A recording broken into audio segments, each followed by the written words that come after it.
नमस्कार बंधुरा आमार रान्नाघरे सबाइके स्वागत। आमरा पोस्त साधारणत अनेक भावेई खेये थाकी, जेमन आलू पोस्तटा तो आमादेर बांगालीदेर भीषणই प्रिय। এই आलू पोस्त छाड़ाओ आमरा अनेक रकमेर पोस्त खेये थाकी, जेमन झिंगे पोस्त, बेगुन पोस्त, पटल पोस्त, এই सब धरनेर पोस्त खेये थाकी। এছাড়াও পোস্তর বড়াও খেয়ে থাকি। পোস্তর বড়া আমরা সাধারণত বেটে আমরা পোস্তর বড়া করে থাকি, কিন্তু এই পোস্তর বড়া করতে গেলে যদি পোস্তটা আমরা না বাটি তাহলে কেমন হয়? পোস্ত না বেটেও তো পোস্ত বড়া খাওয়া যায় নাকি? তোমরা যারা খেয়েছো তাদের কথা বলছি না, আর যারা খাওনি তাদের জন্য আজকের এই রেসিপিটা তোমাদের কাছে শেয়ার করছি। আশা করি তোমাদের ভীষণ ভালো লাগবে। তো চলো দেরি না করে এই পোস্তর বড়াটা আমি কিভাবে বানিয়েছি সেটা দেখে নিই। খুবই ইজি, খুবই তাড়াতাড়ি হয়ে যায়, মানে 5 থেকে 6 মিনিটের মধ্যে এই পোস্তর বড়াটা তৈরি হয়ে যাবে। তো চলো কিভাবে বানিয়েছি সেটা দেখে নিই। প্রথমেই আমি এখানে পোস্ত নিয়েছি, এখানে একটা বোল নিয়ে নিয়েছি, আর এখানে 3 চামচ মতো পোস্ত নিয়েছি। পরিমাণ মতো নুনটা দিয়ে দিয়েছি, আর 1-এর 4 চামচ হলুদ দিয়েছি। হলুদটা না দিলেও হয়, কারণ পোস্ততে অনেকেই হলুদ খায় না। তো পোস্ত একটুখানি আমি হলুদ দিয়েছি, আর 1 চামচ মতো আমি এখানে আটা দিয়েছি।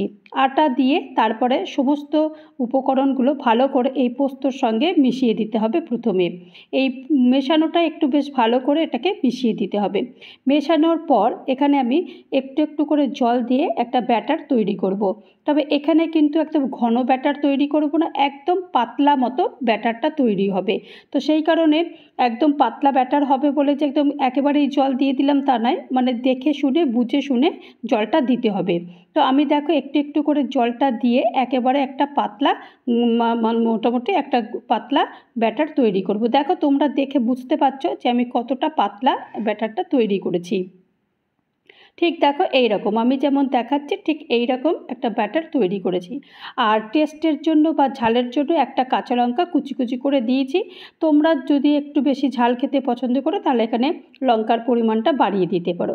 এখন গ্যাস অন করে দিয়েছি, আর এখানে একটা ফ্রাই প্যান বসিয়ে দিয়েছি, আর এই 1 চামচ মতো তেল গরম করতে দিয়ে দিয়েছি। তেলটাও লাগবে না, তেলও খুব কম লাগবে।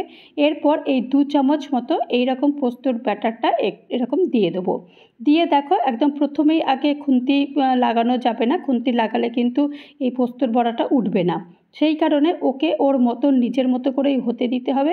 এরপর আস্তে আস্তে করে এই পোস্তর বড়ার এটাকে উল্টাতে হবে। উল্টানোর পর তারপরে একটু চেপে চেপে বেশ একটুখানি ভাজলেই একদম মুচমুচে কুড়মুড়ে মানে পোস্তর বড়াটা তৈরি হয়ে যাবে। দেখো এইটা দেখলে তোমরা বুঝতে পারবে যে কতটা মুচমুচে এই পোস্তর বড়াটা হয়েছে। দেখো আমার তো দেখে মনে হচ্ছে, তোমরা বুঝতে পারছো কিনা আমি জানি না। এই দেখো কতটা তোমাদের দেখাতে পাচ্ছি। দেখো দেখে মনে হচ্ছে না যে কতটা মুচমুচে হয়েছে, একদম পাতলা হয়েছে। দেখো তোমরা দেখো দেখেই বুঝতে পারছো আশা করি যে কতটা মুচমুচে হয়েছে। আবারও একটা বানিয়ে দিয়েছি, আবারও 2 চামচ মতো দিয়েছি, দিয়ে ওকে ওর মতন হতে দিয়েছি। দেওয়ার পরে তারপরে আস্তে করে এটাকে উল্টে দিয়েছি। তেলও লাগবে না, আর পোস্ত যে বাটাবাটির যে একটা ঝামেলা রয়েছে, পোস্ত বাটো তারপরে বড়া করো, সেই সব ঝামেলাও কিন্তু একদম নেই। এইভাবেই তোমরা পোস্তর বড়াগুলো তোমরা তৈরি করে নিতে পারো, একদম সময়ই লাগে না।